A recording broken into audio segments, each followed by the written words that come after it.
Why not 175? ఇది YCP నినాదం. ఇప్పుడు అధికారమే లక్ష్యంగా వ్యూహాలకు పదును పెడుతోంది. అందుకోసం సీనియర్లను సైట్ చేసే పనిలో పడ్డారు సీఎం జగన్. అసెంబ్లీ నుంచి పక్కకు పంపి పార్లమెంటుకి పంపాలని భావిస్తున్నారు.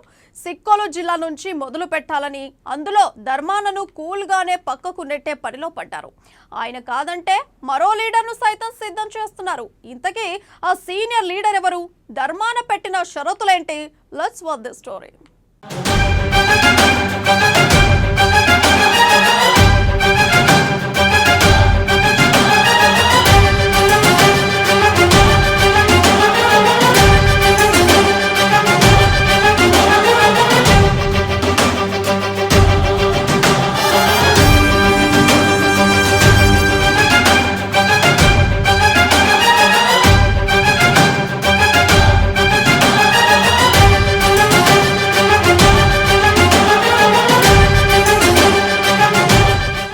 వై నాట్ 175 నినాదంతో వైసీపీ ప్రచారం. అధికారమే లక్ష్యంగా అడుగులు. కఠిన నిర్ణయాలు తప్పవంటున్న జగన్. సీనియర్లు సైట్ చేయాలనే నిర్ణయం. శ్రీకాకుళం ఎంపీగా ధర్మాన పోటీ. ధర్మానను కోరిన సీఎం జగన్. జగన్ నిర్ణయంపై ధర్మాన షరతులు. మరో నేతను సిద్ధం చేస్తున్న సీఎం జగన్.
వచ్చే ఎన్నికల్లో కొందరు సీనియర్ నేతలకు జగన్ చెక్ చెప్పనున్నట్లు కూడా తెలుస్తోంది. వారు తన పక్కనే ఉంటూ బల్లెంగా మారనున్నట్లు కూడా జగన్ గుర్తించారంటే అవుననే సమాధానాలు వినిపిస్తున్నాయి. అందుకే వారితో ఈసారి ప్రయోగాలు చేయనున్నారు. వై నాట్ 175 అన్న నినాదంతో జగన్ 2024 ఎన్నికలకు వెళుతున్నారన్న విషయం కూడా అందరికీ తెలుసు. ప్రతి నియోజకవర్గాన్ని క్షుణ్ణంగా అధ్యయనం చేసి అభ్యర్థులు బరిలో దించనున్నట్లు తెలుస్తోంది. ఈ క్రమంలో కఠిన నిర్ణయాలు తప్పవని సంకేతాలు పంపిస్తున్నారు. ఉత్తరాంధ్రలోని సీనియర్లు ఎంపీగా పోటీ చేయాల్సి ఉంటుందని కూడా తేల్చి చెబుతున్నారు.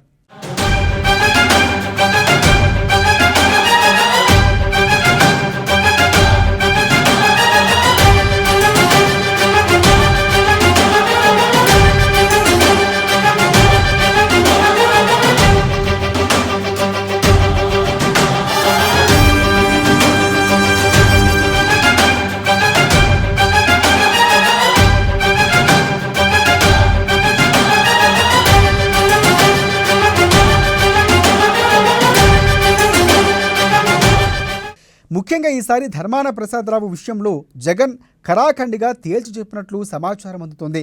వచ్చే ఎన్నికల్లో శ్రీకాకుళం ఎంపీ స్థానం నుంచి పోటీ చేయాలని ఆదేశించినట్లు తెలుస్తోంది. గతంలో చాలాసార్లు ధర్మాన పేరు వినిపించినా ఈసారి మాత్రం స్వయంగా జగనే ఆదేశించడంతో ధర్మాన పోటీ చేయక తప్పదు. అయితే తాను ఎంపీగా పోటీ చేయాలనుకుంటే ధర్మాన కొన్ని షరతులు విధించినట్లు సమాచారం అందుతుంది. శ్రీకాకుళం అసెంబ్లీ స్థానాన్ని తనయుడు రామ్మోహన్ నాయుడుకు, మిగతా 6 నియోజకవర్గాల్లో తాను చెప్పిన వారికే టిక్కెట్లు ఇవ్వాలని షరతు పెట్టినట్లు తెలుస్తోంది. అయితే ఎంపీగా పోటీ చేయడానికి ఇష్టం లేక ఇటువంటి షరతులు పెడుతున్నారని కూడా కామెంట్స్ ఇప్పుడు వినిపిస్తున్నాయి.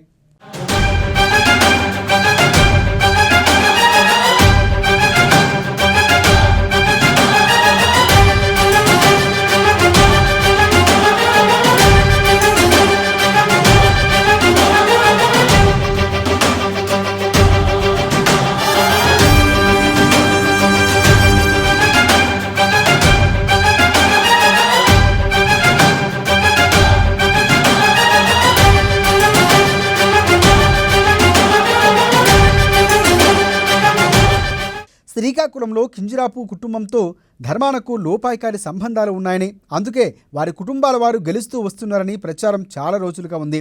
గత ఎన్నికల్లో వైసీపీ ఓటమిని కూడా ధర్మనే కారణమని కూడా ఫిర్యాదుదారులు సైతం హైకమాండ్కు వెళుతున్నాయి. ఈ కారణంగానే ధర్మాలను ఎంపీగా పోటీ చేయించాలని జగన్ పట్టుబడుతున్నట్లు సమాచారం అందుతోంది. 2014-2019 ఎన్నికల్లో టీడీపీ అభ్యర్థిగా పోటీ చేస్తున్న కింజరాపు రామ్మోహన్ నాయుడు ఎంపీగా గెలుపొందారు. 2024 ఎన్నికల్లో సైతం గెలుపొందుతానని, హ్యాట్రిక్ విజయం తప్పదని ధీమా వ్యక్తం చేస్తున్నారు. అయితే గత ఎన్నికల్లో పార్లమెంటు స్థానం పరిధిలోని 5 అసెంబ్లీ నియోజకవర్గాల్లో వైసీపీ అభ్యర్థులు గెలిచిన ఎంపీగా మాత్రం రామ్మోహన్ నాయుడు గెలిచారు. వ్యక్తిగత చరిష్మాతో పాటు ధర్మాన కుటుంబంలో ఉన్న సర్దుబాటుతోనే రామ్మోహన్ నాయుడు గెలుపొందగలిగాడంటూ హైకమాండ్కు ఫిర్యాదులు వచ్చాయి. అందుకే ఈసారి ధర్మానకు చెక్ పెట్టాలని జగన్ భావిస్తున్నట్లు సమాచారం అందుతుంది. అందుకే ఎంపీ అభ్యర్థిగా ప్రతిపాదన పెట్టినట్లు తెలుస్తోంది. కానీ దానికి ధర్మాన అంతగా సుముఖత చూపలేదని కూడా సమాచారం.